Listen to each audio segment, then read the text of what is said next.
You are now tuned into the 2-Minute Warning, a live stream community conversation pertaining to social and political issues and how we can collectively resolve them.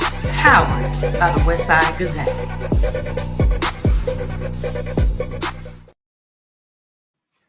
Well, good evening and welcome to the 2-Minute Warning. My name is David Wright, and I will be filling in for our dear brother, our host, Mr. Perry Busby.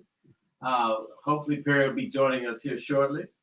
But the 2-Minute Warning is brought to you by the Westside Gazette. Yes, sir. Broward County's oldest, boldest, largest Black newspaper, affiliate of the NNPA. And I have with me here, my dear brother, the publisher of the Westside Gazette, Mr. Bobby R. Henry Sr. Good evening, my brother. Good And how are you this evening?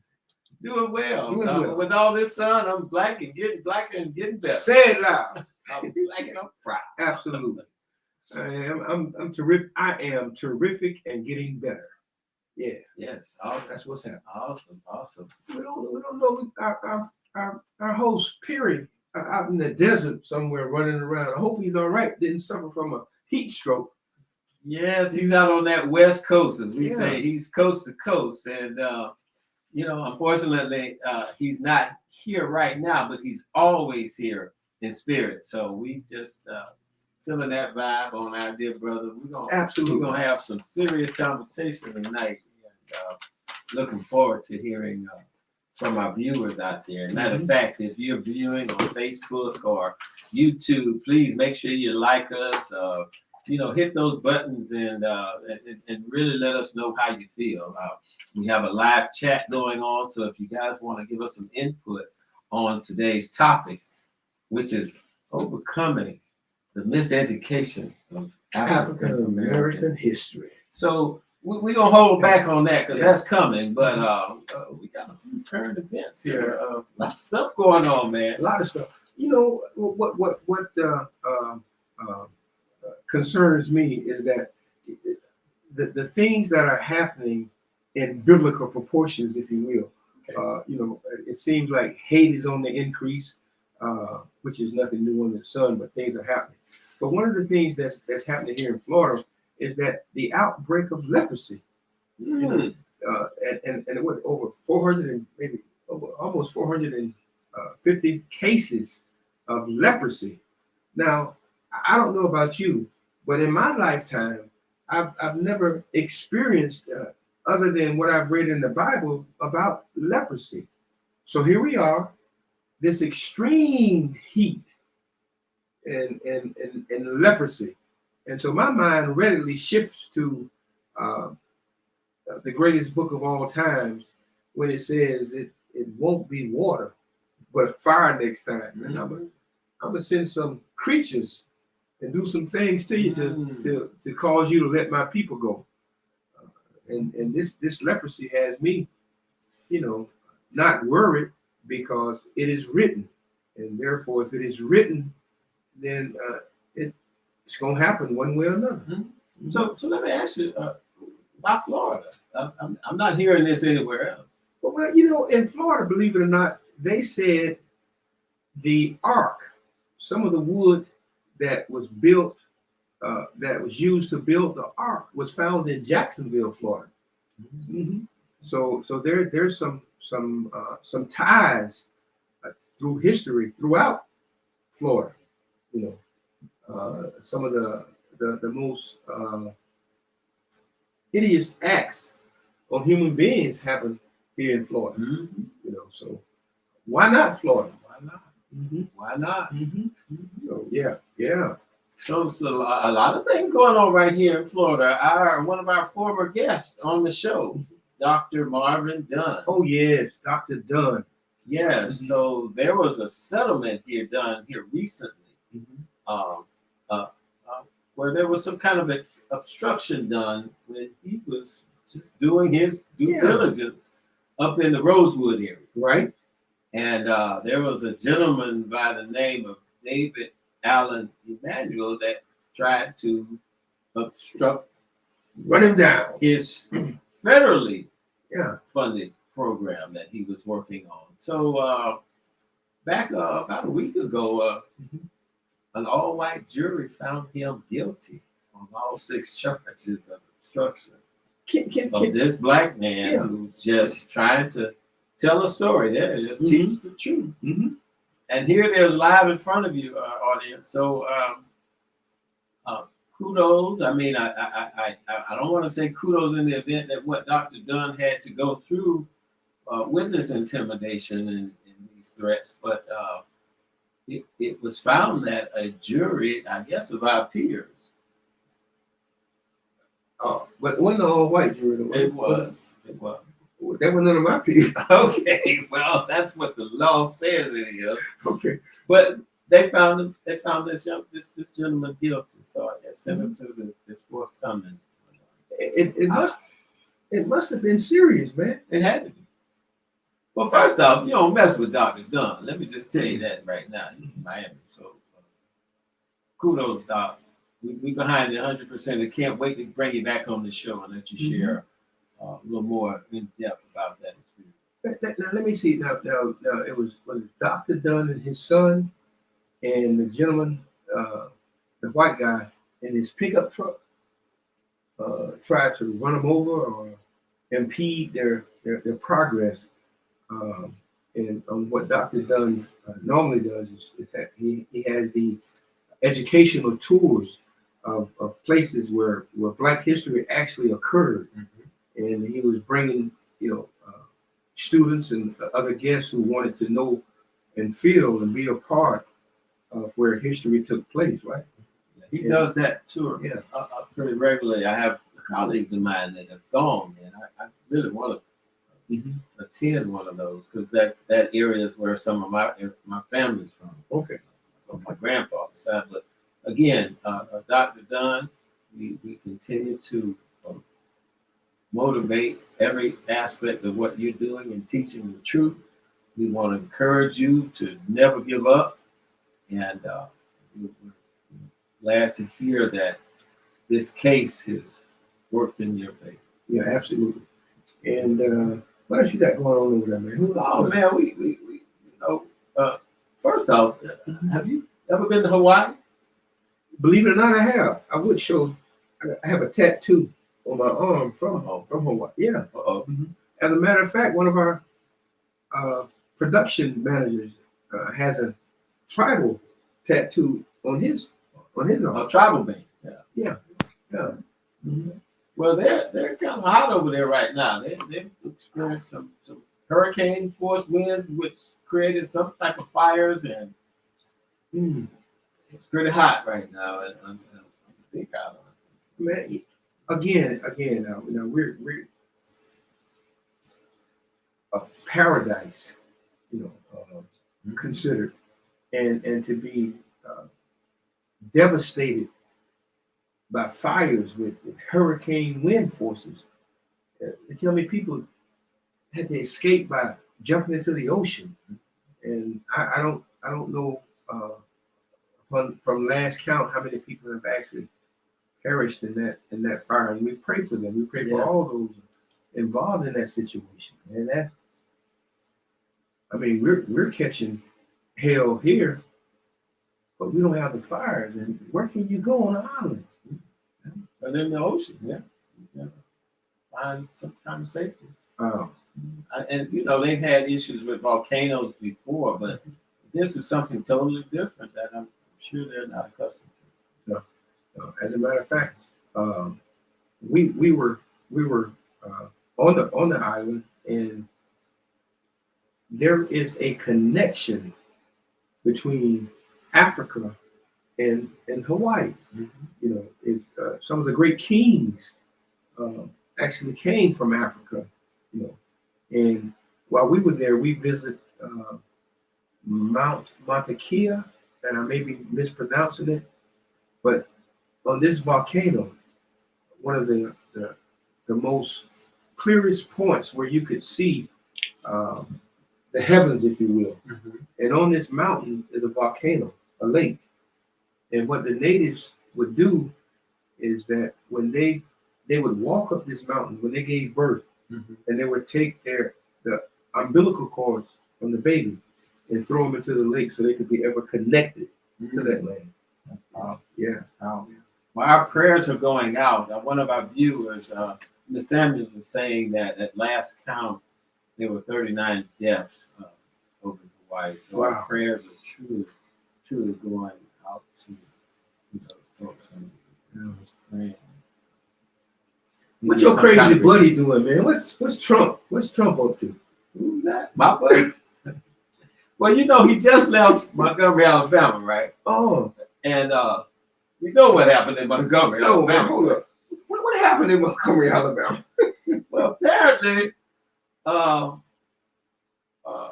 guess a dock worker, a brother that was there doing his job, trying to make room for one of the city's, vehicles, vessels to come in. Okay.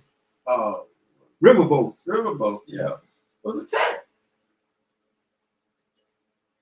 Now, does this have any timing to do after the rally that was just taking place, you think? Or was it because those docks used to be auction blocks for slaves? Oh man, y'all, somebody equated it to stirring up an ant bed and then leaving. Or busting up a beehive.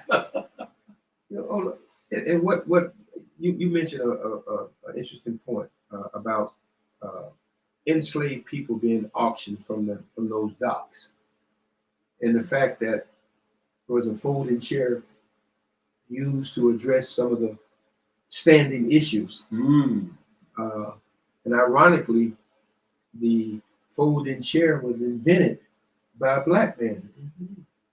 Yeah. So it's real strange how things come back around to hit you. Side the head. Whoop, whoop. Okay. But yeah, man, that issue is only the tip of the iceberg. Lord knows we don't want to see what can expand or what is addressed from issues like that. I understand somewhere in Michigan. Yeah. Somebody used another chair. So I think, and before we get into the show and our books, folks are just kind of sick and tired of being abused or taken advantage of, being, humanized and belittled. So time out for a lot of this. Listening and, you think you all that. Want to humble yourself.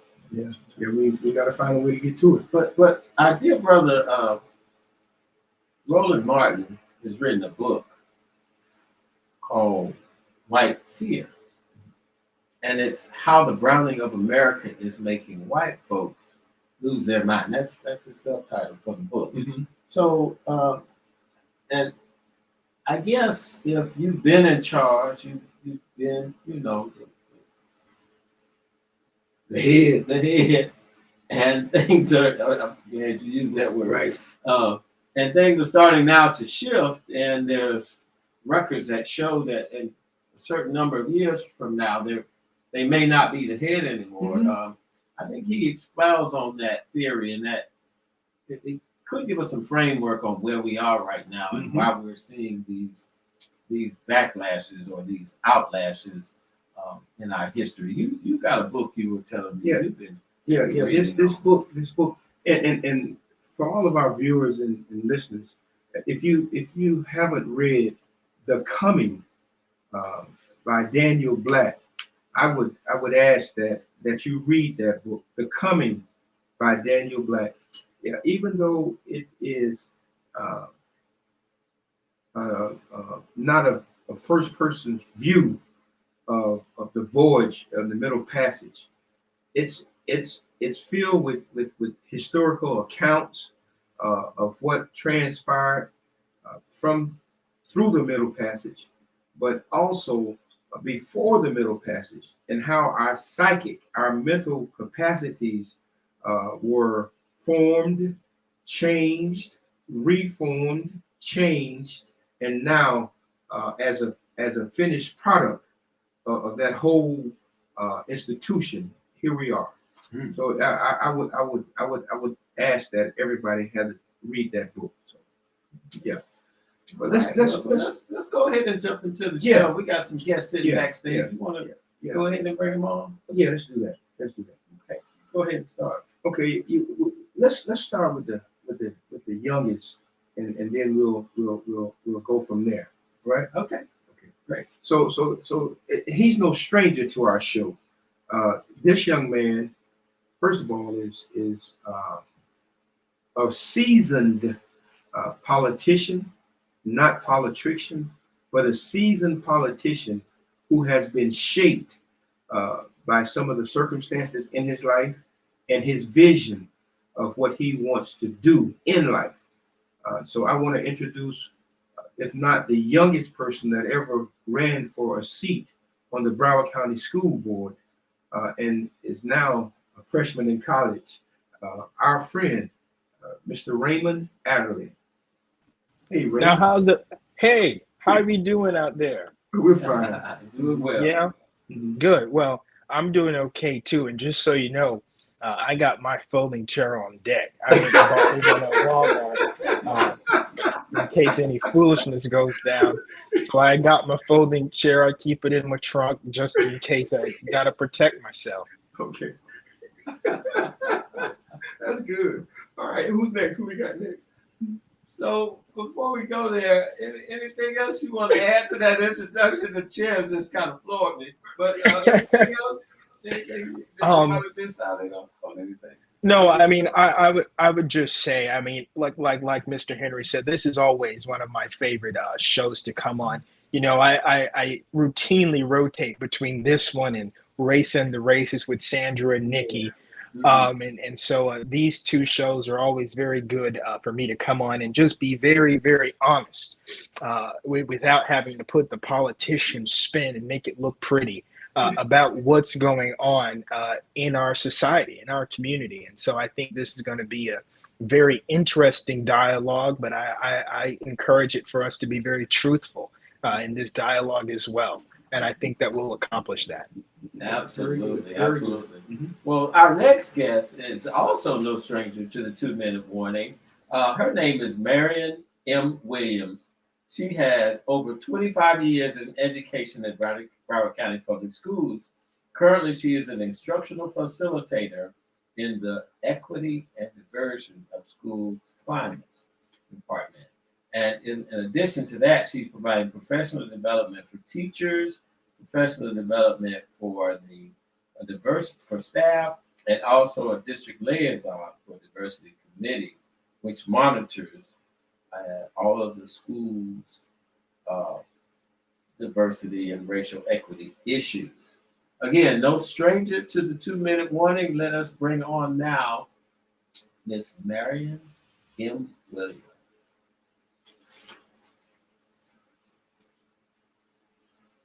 Oh,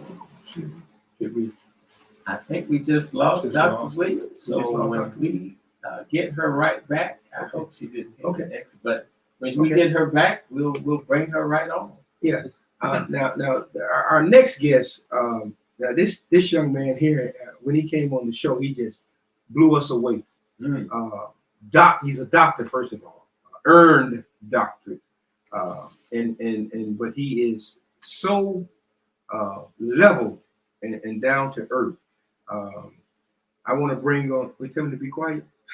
I want to bring on Dr. Chris, and I pronounce his name wrong.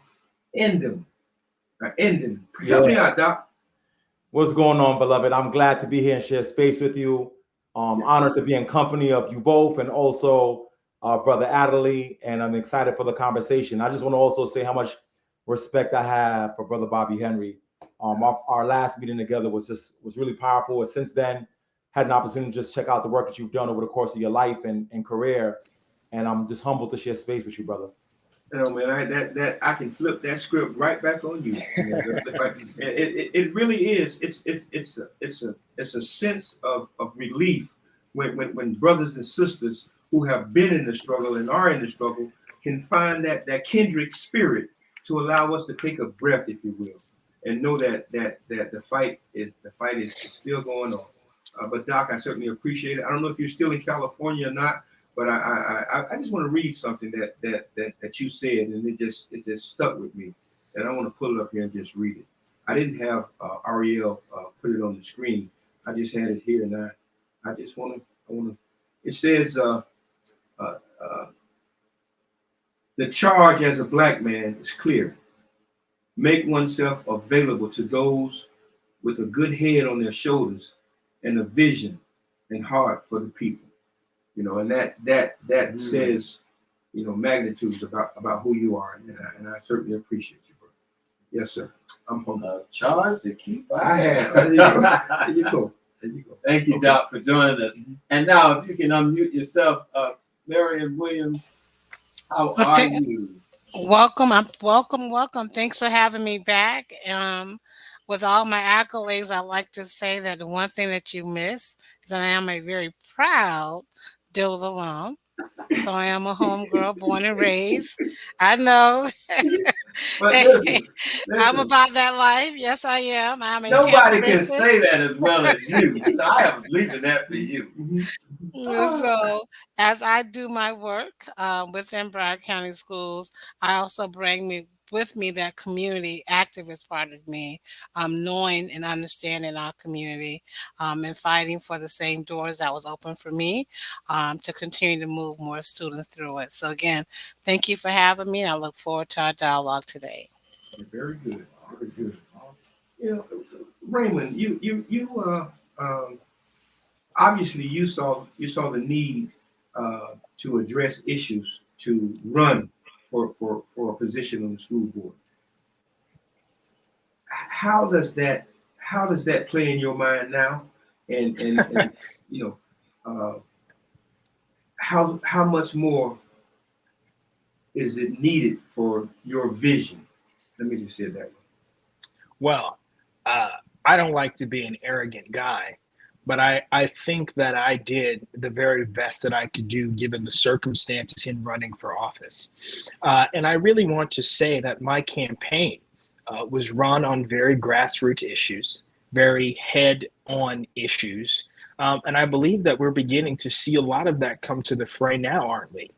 But one thing that I can say is I am very happy that the community has become increasingly involved on the issues that we are seeing on our local school board level. And so just to remind some folks why I ran for school board, I ran because I was a student. And I was tired of people that are so far removed from our schools, people whose children have gone to college and have begun careers, running our school district and not consulting the three primary stakeholders that make up education, which are students, which are teachers and administrators, and which are parents. And when you have a school district that doesn't work in conjunction with that triangle of education, policy does not work. It's not implemented in a good way. And I believe that we're starting to see some of that now. And when we look around our district and we still see facilities that are aged and outdated, that is and should be a big problem. When we look at our district and we continuously see more and more students that are crying out with the need for more mental health access, that is a big issue. When we look at our teachers who are still being underpaid for their hard work, that should be a huge issue, especially in a state like Florida that has the highest inflation rate in the entire country right now. So many people. I was looking at a house with my girlfriend earlier that somebody posted on Instagram that said a 2-bedroom house with 2 bathrooms was $1,199,000. I don't know, and I've said this many times, but my mom's a teacher. She doesn't rank in $1,199,000 in her entire profession of being a teacher in the entirety of her career. And can we say that about the other people that work on the very top of our district who just hand us down these policies and expect us to abide? And so that's why I ran for school board, Mr. Henry. I ran for school board so that I could provide a relevant voice that would make for more meaningful policy, because I was at school every single day. riding the bus, getting school lunch, interacting with our needy students and our teachers who don't have a lot but give everything every day. And so I thought me running for school board would have given me relevant experience on the board to actually dictate policy that's meaningful. And so we're seeing a lot of policies going out. We want to increase teacher salaries to $100,000. But in the process of doing that, we have to cut other meaningful programs and teacher benefits. That's not going to work. And so now is not the time to be optimistic. Now is the time to be pragmatic about the way that we're going to deal with the issues in our district. Okay, great. Well said, well said. Now, we have someone with boots on the ground, and Sister Williams, if you don't mind, when it comes to some of the policy issues, when it comes to some of the parent-student involvement, I hear you'd like to share a few things with us that's going on. Well, as I do want to applaud Mr. Adderley for engaging, because that is what we need the most. One of the things we see in Broward County Schools, it is the parent and the community that comes out and demand their issues be addressed. And we tend to struggle with that in some of our schools.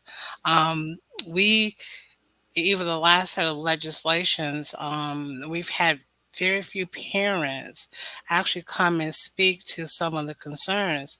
We've had community members, we have forums, but trying to ensure that our parents are advocates of ensuring that the system is going to serve them.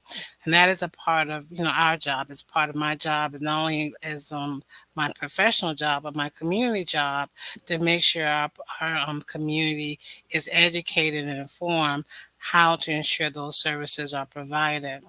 Because he is right. We see with facilities, some of our schools wait years for certain things to be done. And then in other communities, it's done within 4 to 6 months. So we know that it is an equity issue. I do work with the diversity committee, which is a group of independent community people. They are board appointed, but they're able to speak from what they see and the policies that are not working. But changing Broward County Schools, I kind of reckon it to like a cruise ship in the ocean. Because it is so large and so big, just making the simplest changes takes time. It takes time to maneuver, to train, and to process. But that is not an excuse. We expect Broward County Schools to do better. As a parent, all of my kids, unlike some of my colleagues, attend public schools and graduated from public schools. There are so many programs that are out there that meet the needs of our students that many of our parents are not aware of. And those are the type of things that we're trying to promote, put in front of our community and our parents to make sure that they are served properly. And if we could have 100 more of Mr. Adley out there from various of our schools, it would change immensely, because we can see what happens when the community come out and make a request and they keep coming out. Those changes and boundaries happen. When our parents are silent, they're sitting back and waiting, those things get put on the back burner. And I know our parents are working, they're well meaning. But when we look at the Broward County School budget, we've lost over 70,000 students within the last 10 years to various charter schools. And so we're not doing a good job in advertising and promoting what services can be provided to our kids. And then on the other side, when they're in these schools, some of their needs are not being met, and they trickle back to public schools, and then we have to try to readdress and catch them up.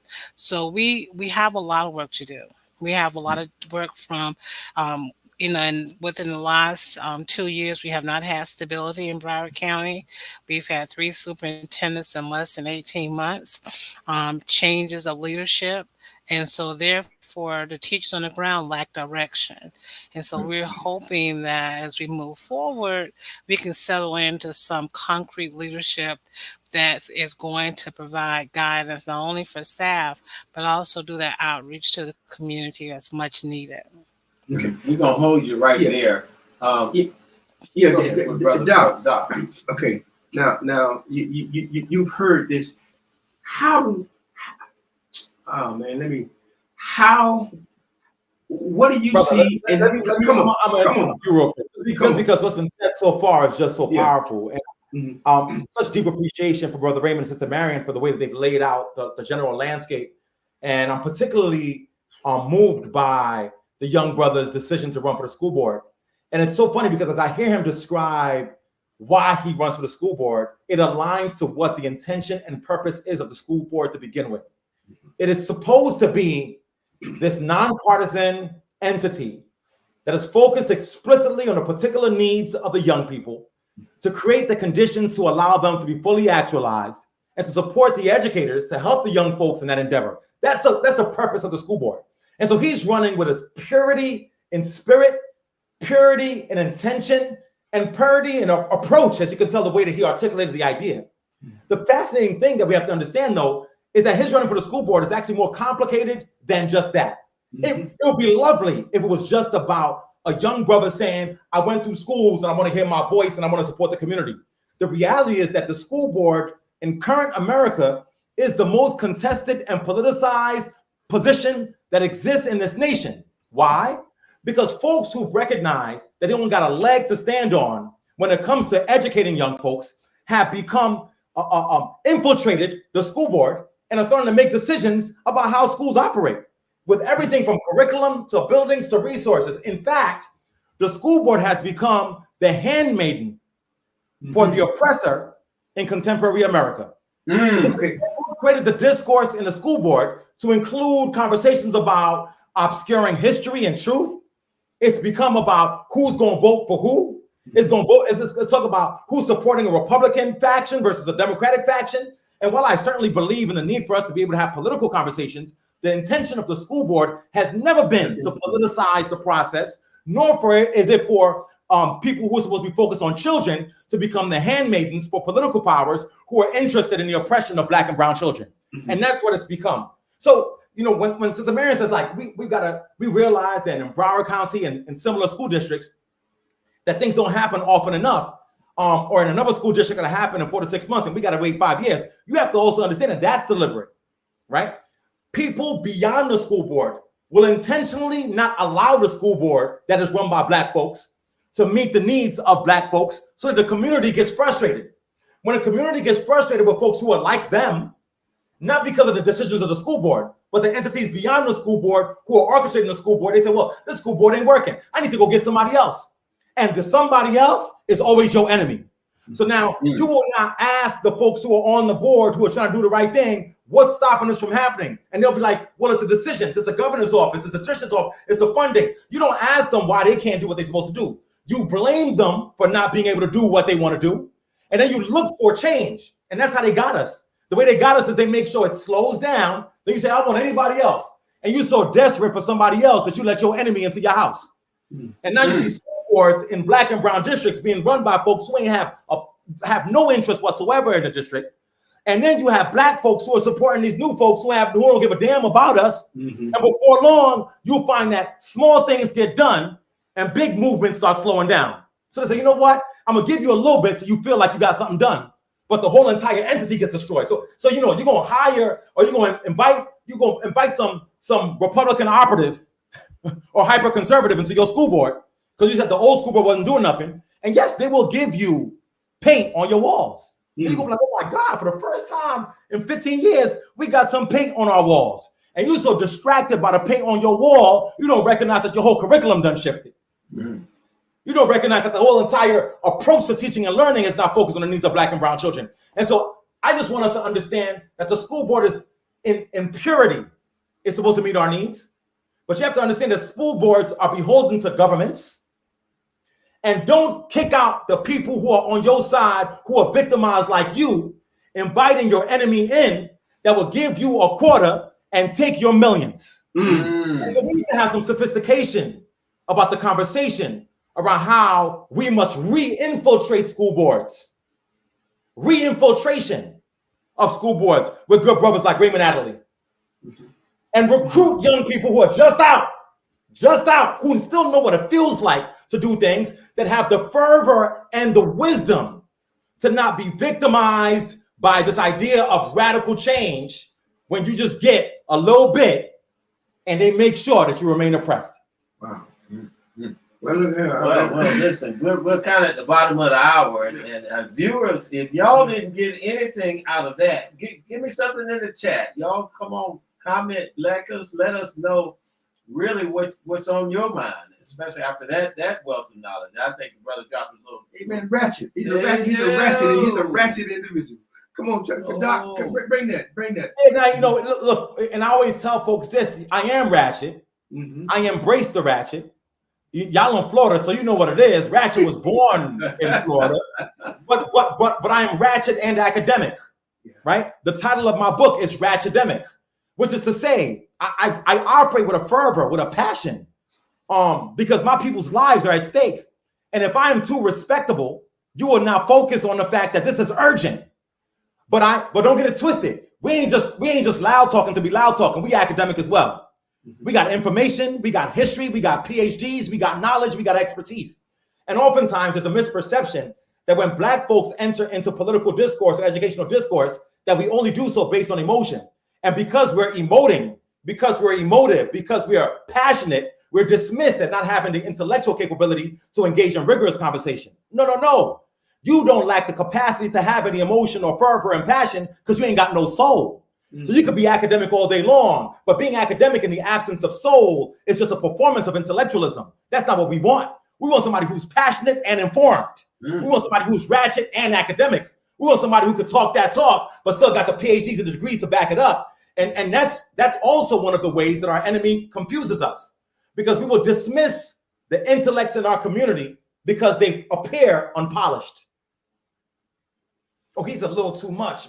We might not have him go and run for the school board because he's a little too verbose. He's a little bit too extra. Sometimes you need somebody who's a little bit extra. You're non-passionate behind is why they run you over.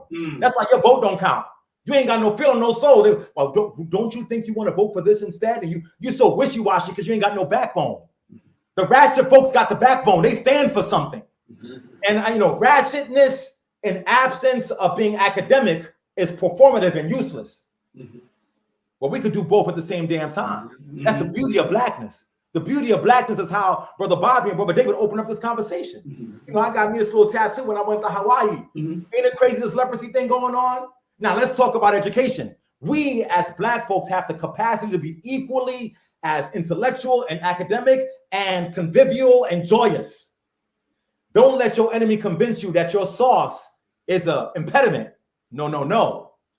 Your culture, your sauce, your expressiveness is your gift. Combine that with your academic and intellectual acumen, and they have nothing they can compete with.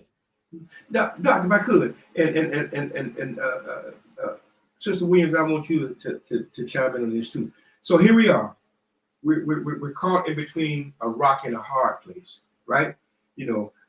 Sister Williams, there's some things that you want to do, but you got policies and this bull crap behind you.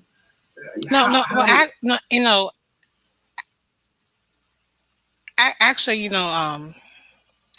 Mr. Henry, I really, we were actually just working with some teachers over the summer, trying to show them the smoke and mirrors.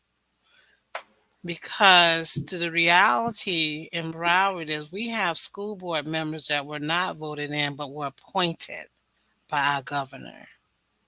Okay, we had school board members because of whatever perception or whatever charges, the governor replaced them with people that were going to do his bidding. In addition to some of the people that were already voted in for certain communities that had a certain perception as well. So Broward, we've always been a unique beast. When you look at the 67 districts in the state of Florida, we're the ones that are always fighting back. Just last year, over about $3 million of funding was withheld from us by the governor because Broward didn't fall in line. But I do want to tell parents and community members to be very careful as we're looking at what is being said and actually what the law is. Because the governor did have an opportunity to actually change the mandate. The mandate is 1003.42, but he didn't change it. He added a couple words, but it still says K through 12, you must teach African American history, and it gives a very long descriptive, which includes the Okia massacre as well as Rosewood.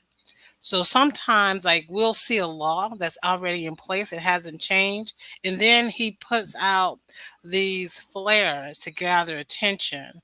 Because that one lesson that he's speaking about, that the term benefit, that was one lesson. I'm not saying one is more than enough, but that one lesson actually is aligned to one standard of over 300 standards. And so what we need to not to do is to make teachers think that they are not allowed to teach this content, because they are required to teach the content.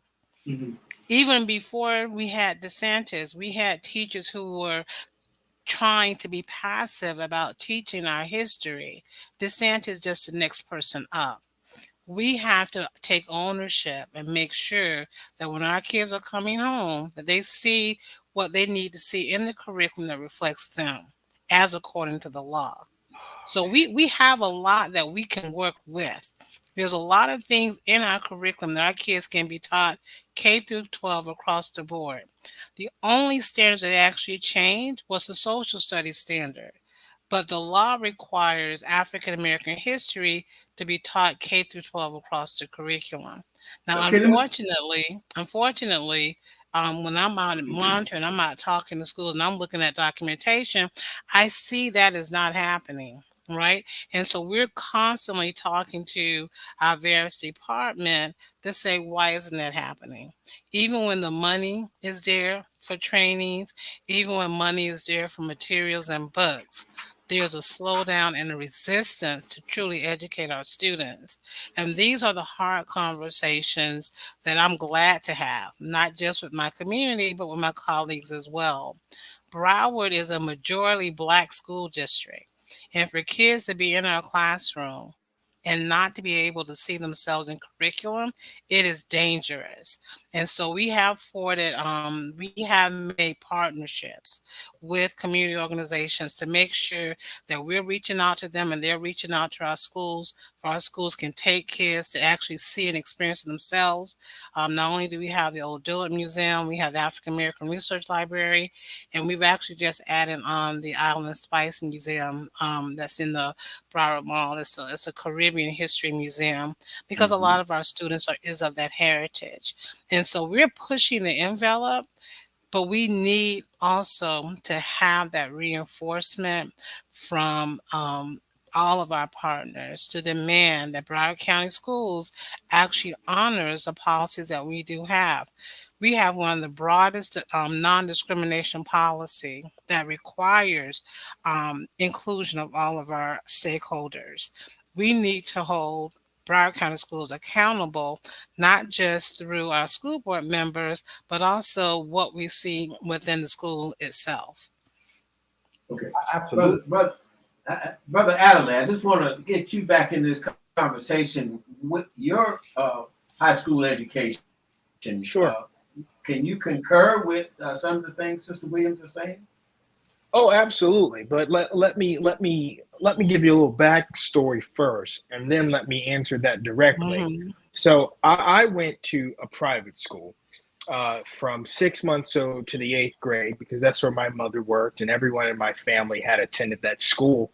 My mother has taught there for as long as I've been living, so 19 years now. Her aunties worked there before they went ahead and branched off into and opened their own school. And the school I'm talking about is Fields Academy Preparatory School. It's a private school owned by African Americans and Caribbean Americans at that. And when I came to public school, no one needed to teach me about Black history. I knew how Black I was, and I was proud of how Black I was, because the educators at that school made it a priority to actually, in a meaningful way, talk about Black History Month. And so in Black History Month, on the intercom, towards the end of the day, every day for all 28 days, or at least the days that we were in school, over the intercom, a story was read about someone, whether in the civil rights movement or somebody that affected African Americans today. So I went to school, high school, knowing about Rosewood. I went there knowing about the Tulsa race riots. I went there knowing about Dr. King and Malcolm X and Stokely Carmichael, and how other schools just have brain brawls. We had African American history brain brawls. So we were studying all these pioneers. So I went to public school, without the expectation of learning about Black history, because I already knew it. They couldn't teach me anything that I didn't already know. But most importantly, to concur with Ms. Williams, in my time in public school, there was no heavy concentration on African American studies at all. And maybe it's because of the histories that I took, because I was pursuing my Cambridge diploma.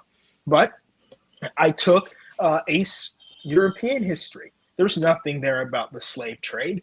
I took ACE US history. We barely got into the slave trade.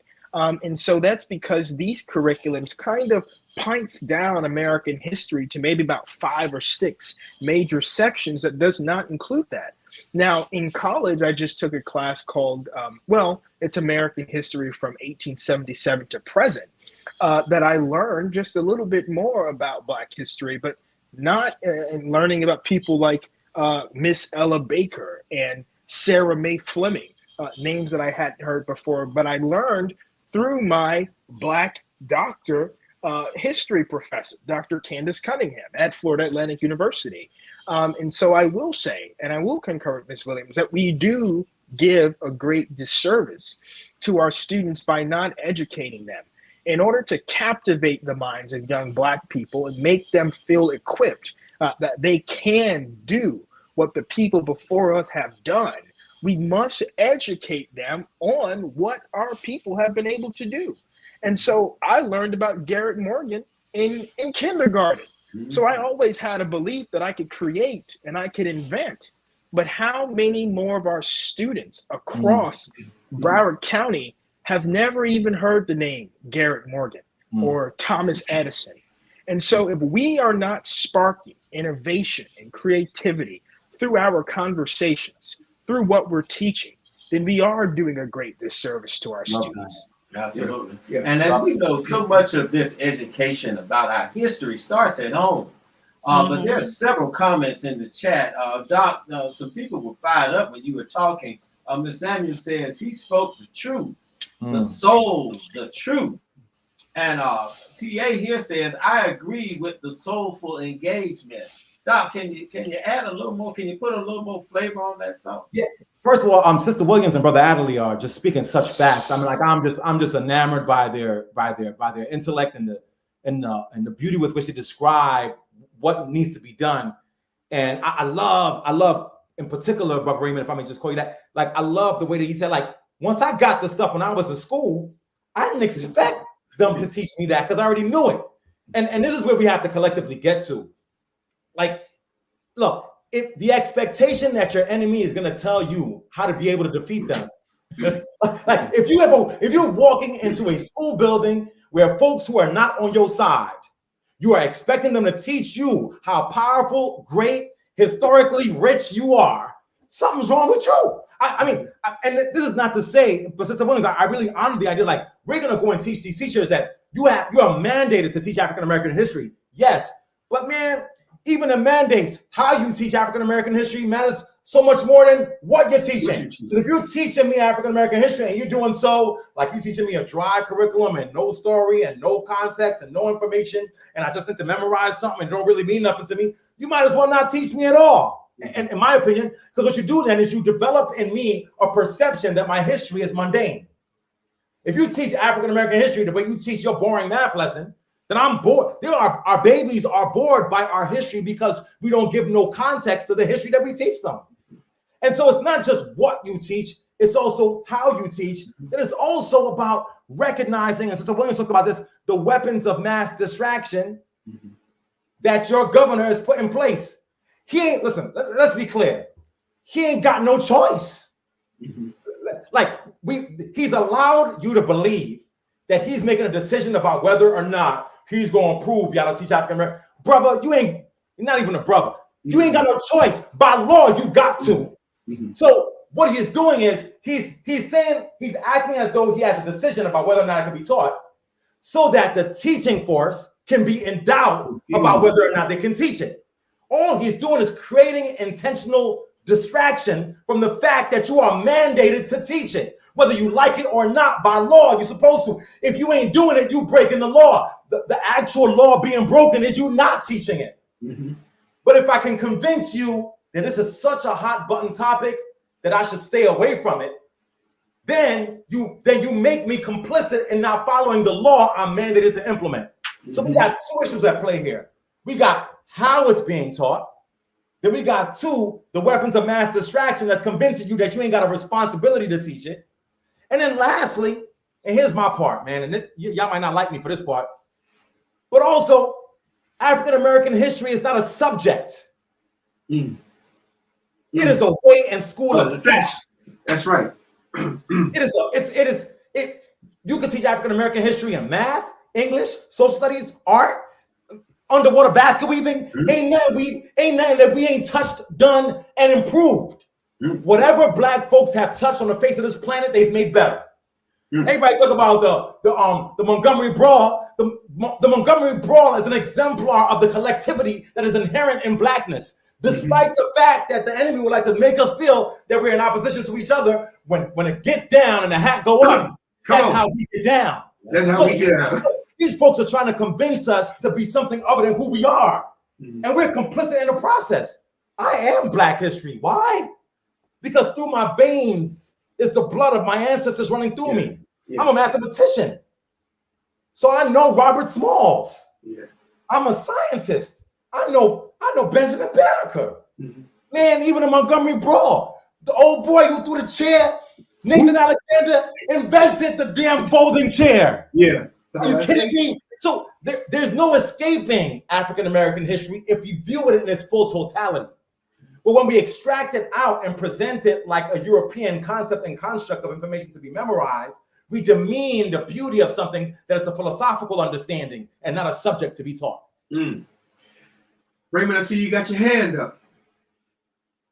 I did. There's a couple things that I wanted to follow up there on. Well, first, I do want to agree with Dr. Emden that one thing, I had a teacher in private school, again, Miss Andrea, and she would say this one thing. She would say, boy, you need to get your education, because one thing the white man is afraid of is an educated Black man.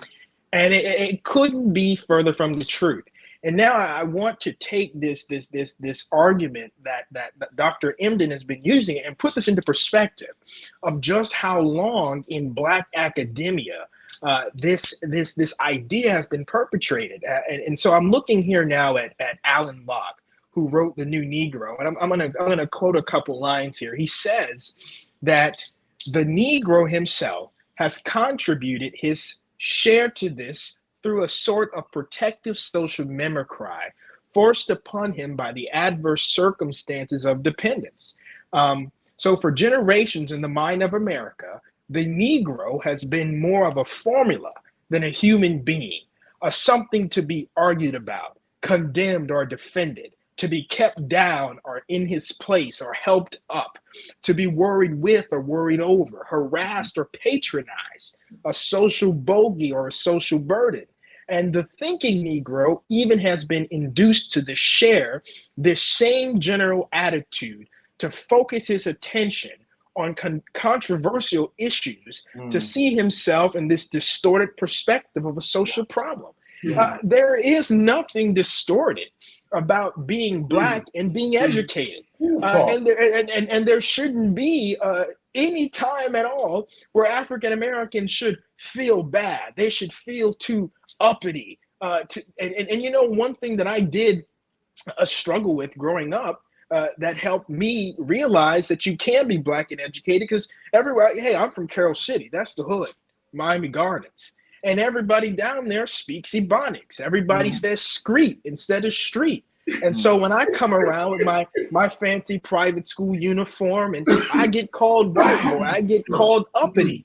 But what I want to say to Black folks is the white man is not afraid of the man who's sagging with dreads and goatee. The white man is afraid of you, Mr. Henry, you, Mr. Wright, you, Dr. Emden, you, Miss Marion. That's who the white man is afraid of, because through discourse is the way that we have seen African Americans continuously change this. We go all the way back to the Niagara Convention and talk about how through discourse, African Americans have changed the situation that they've been in. And so by prohibiting Black children from learning about their history in schools, we continue this cycle of ignorance to the great achievements that our people have done. And once again, we limit the achievement of our young Black students. And so now Governor DeSantis, I wish somebody would hit him in the head with a folding chair. Maybe he'll get a couple cents back. But maybe with, this guy, honestly, he continues to shock.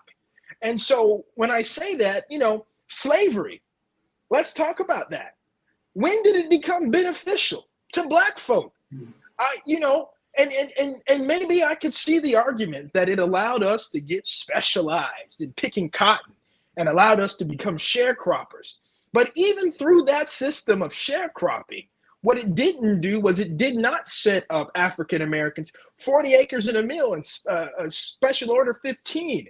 That didn't set up African Americans to be successful. That set up African Americans for long-term generational poverty. And so when we talk about that, how on earth is that beneficial? How is it beneficial that people were whipped so badly that they were disconfigured? How is that beneficial, Governor? I don't understand. I don't understand that at all. And so once again, we are diluting, we are reducing the status again of African Americans in this country to appeal white suburbia.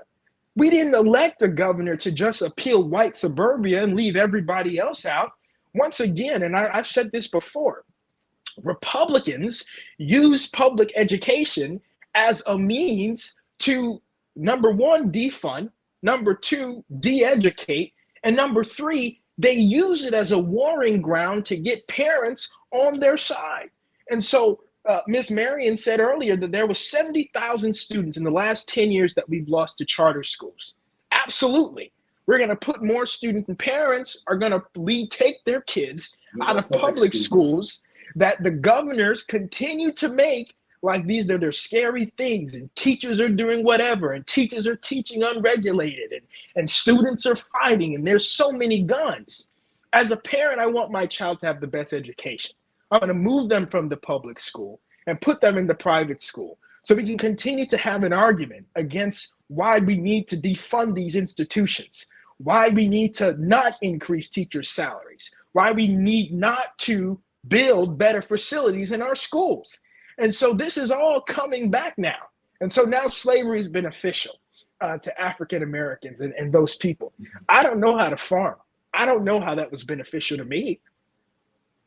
Well, that's another conversation. You hold that stuff. I want to hear the sisters. Can I jump in one time before we? I was going to you, sis. I was going to you. Yeah. And for just one moment, I'm gonna take off my work hat and I'm gonna put on my parent hat, because I'm here to tell you that you can be in an A school and get an F education because you're around people that are not vested in you.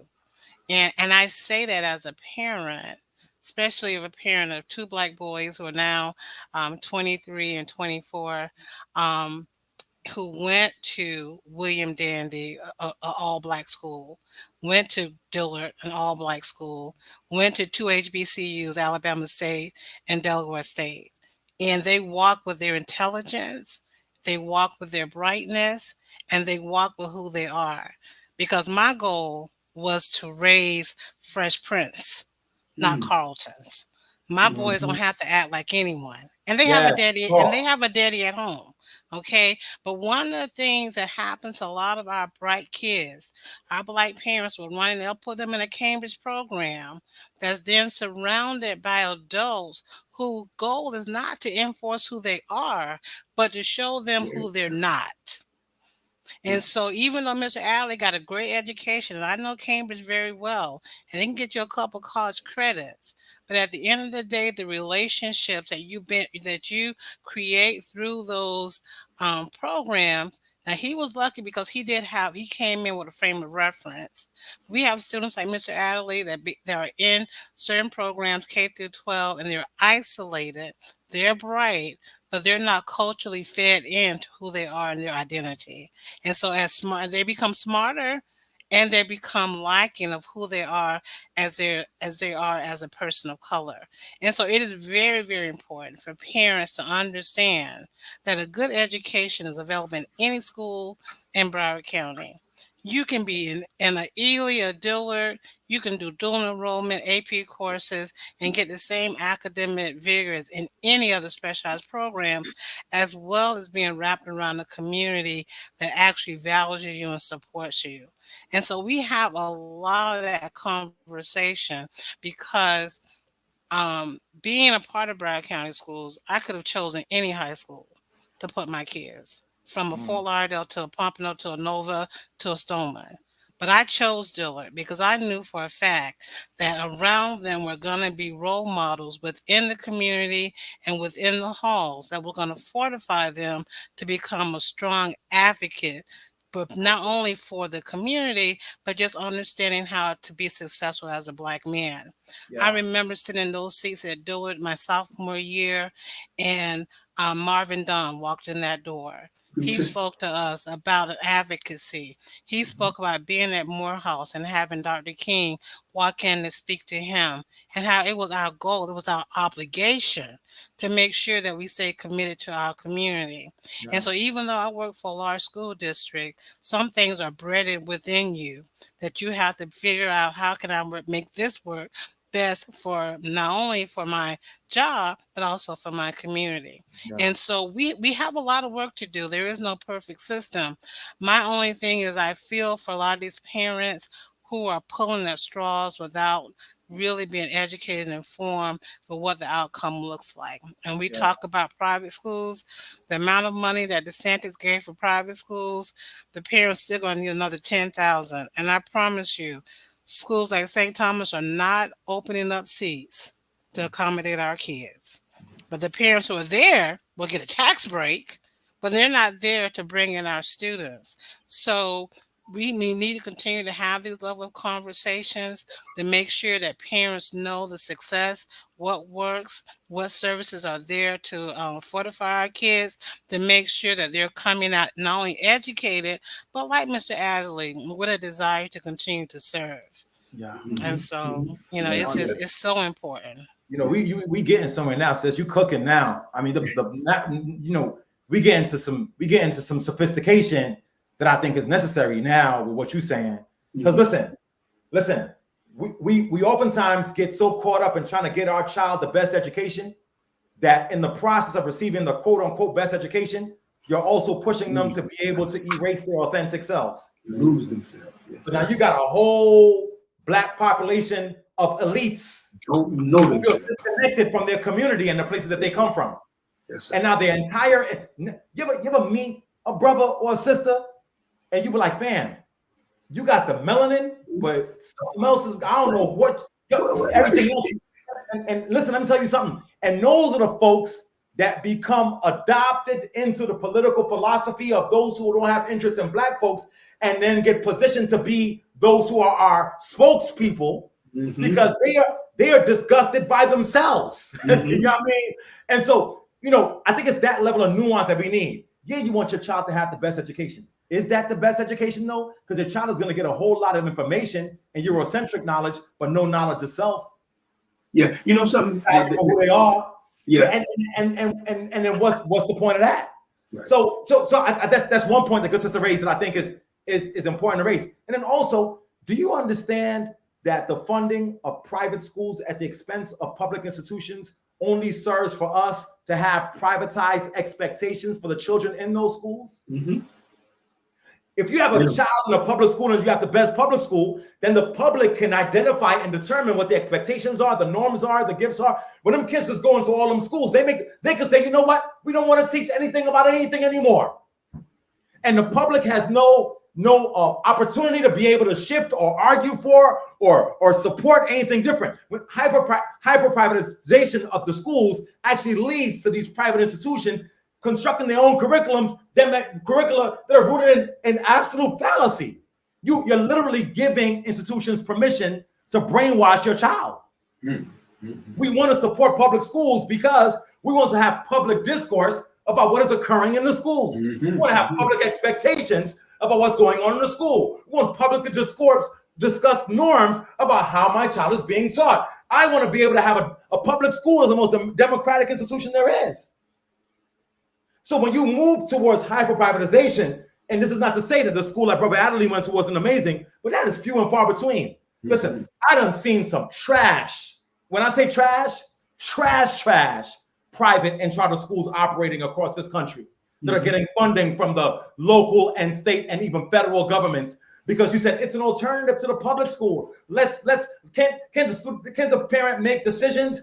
Yeah, the parents can make decisions because you bamboozled them into believing that this place is best for their child. And now you got a whole child who got to get therapy for the rest of their life because there was only one of three black kids in the whole school, never fit in, and they made them feel like they were less than, and now they're broken. So yeah, pick that school for your child and pay for the therapy later.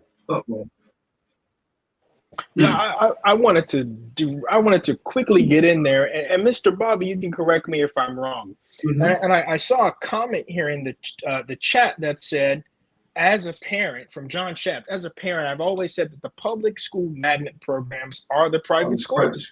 Yeah. And if you recall very well, when I used to talk about this issue of our magnet programs, and I was very lucky to attend one at Fort Lauderdale. You hear that, Ms. Marion? Fort Lauderdale, not Dillard. And we still have the better band, by the way. But you really? but outside of that, I used to talk about the fact that these magnet programs have these restrictions on them for entry into public schools.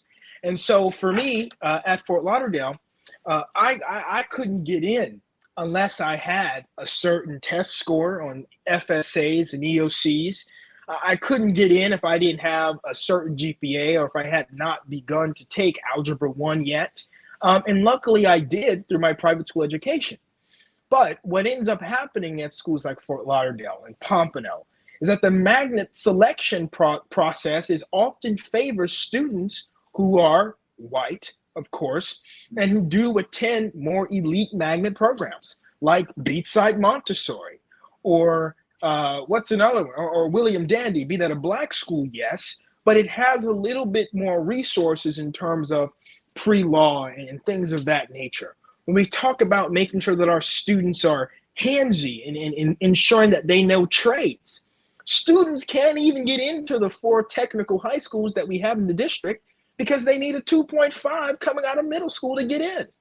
And for many, many students that grow through our public schools, K through 12, they never have the opportunity to get to the elementary school. And remember me talking about this, Mr. Henry. Let's say we have an elementary school right here. I'm gonna use graphs. Let's say I'm gonna use props here. Let's say we have an elementary school right here and another one right here. I mean, 2 streets away from each other. By the time most students get to 2nd grade, if they are not performing up to par, right? Now you see how good this book looks compared to the way this book looks here. They get removed from this school, which they're zoned for, and relocated to this one because they cannot perform up to standard with the students who are going to this one. And when that happens, we're not making sure that when they go here, that we have progress track monitoring to ensure that our African American students and our Esau students and our Hispanic students and our Haitian American students and our Caribbean students are not reading on grade level. We don't track to make sure that that's happening. No, we just continue to send them through the system.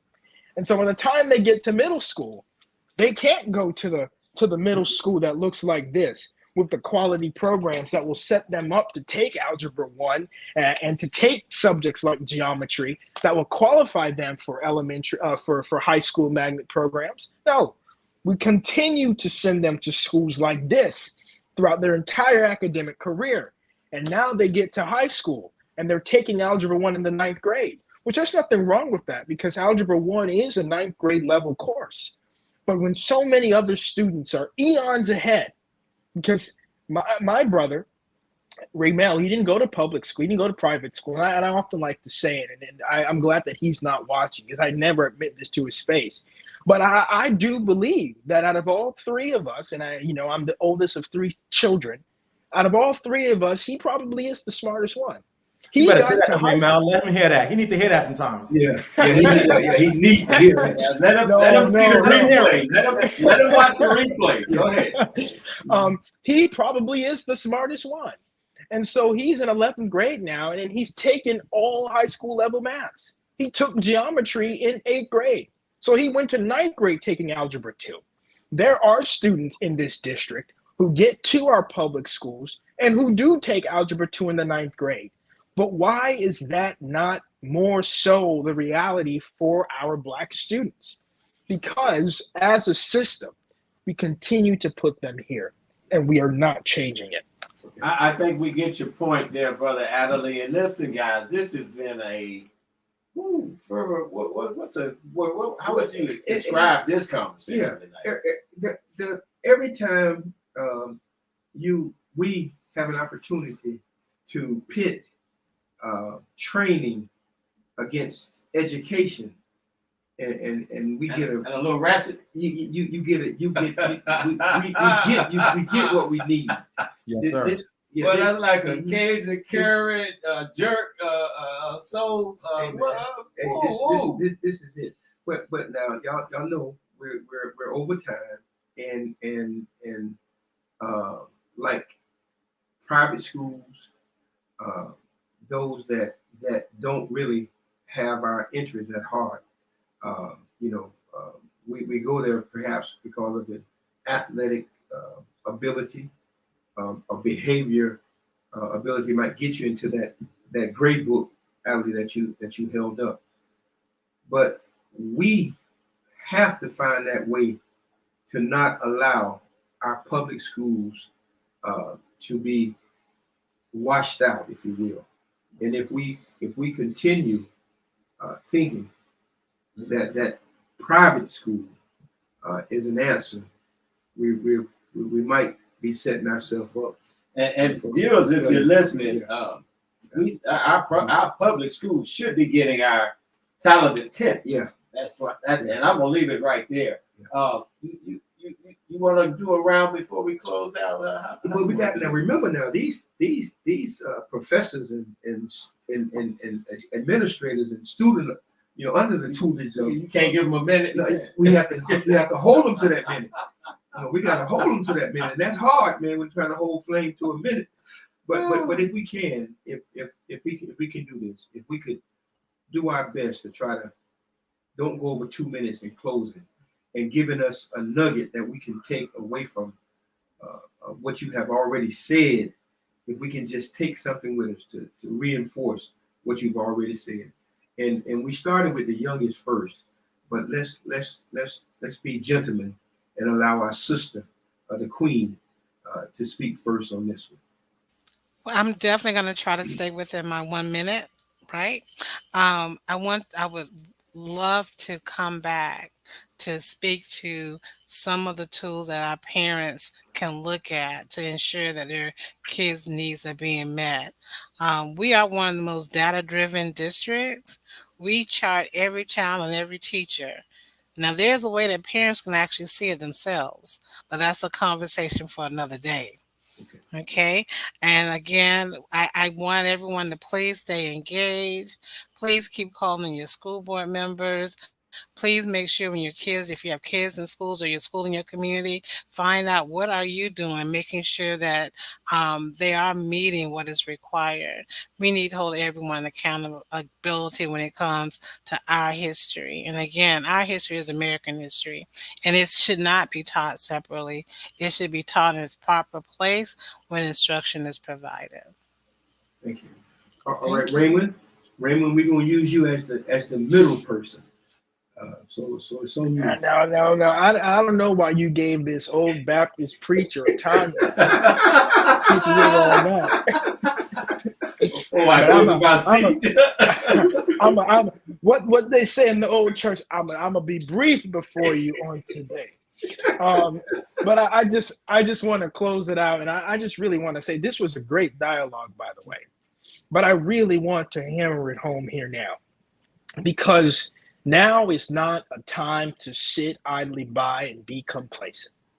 Now is a time. I recently wrote a letter to my student government U Press, and I said now is the time for boots on the ground advocacy and people powered leadership. And so we need to begin meeting people where they are. Miss Marion made an interesting point earlier, saying that African American history studies begins at home. And so where are the community clinics teaching people about African American history? If we can't get it in schools, we have to get it somewhere else. Why are we not routinely taking trips to the Old Dillard Museum and the Island Spice Museum and the African American Research Library? Things that I was introduced to as a second grader, places that I went to frequently. And so we need to begin to talk about expanding opportunities, number one. Number two, we need to talk about how are we going to get organized, and how are we going to get organized and fight back this last slate of legislative attacks, not only on African Americans, but every diverse group in this state, from the blocking of immigrants coming into our state and being able to work, to the banning of certain LGBTQ plus shows in our state. And most importantly, restricting a woman's right to choose in this state. There is too much at stake for all of us to sit idly by. Now's not the time to be a keyboard warrior. Now is the time to show up, step in, fight for the causes you believe in, and do it wholeheartedly. Because if not, maybe, just maybe, and I know Mr. Henry won't let this happen, but maybe our entire truth of the history of African Americans might be erased. These are dire times. They call for dire measures and real good leaders. So I encourage you to lock in and keep it going. Keep up the fight and don't stop. All right. Bring us home, Doc. Hey, man, the two earlier conversations are so powerful. I'll leave y'all with two quotes, and I want to connect them to each other. One is by Langston Hughes. It's one of my favorite quotes of all time. Negroes, sweet and docile, meek, humble, and kind. Beware the day they change their minds. And then the second is by Anais Nin, and it says, and the day came when the pain to remain tight in the bud was more painful than the risk it took to blossom. Mm-hmm. And I put them together for a reason. At some point, we got to stop being docile, meek, humble, and kind with folks who have no intention on loving us back. Mm. You got to ask that question. Does this institution love me and my child? If not, I will not be docile and kind. I will have righteous indignation and fight for what I deserve. Ask that question every day. Does this business love me and my people, right? Or just love my money? Does this brand fully love me and my people?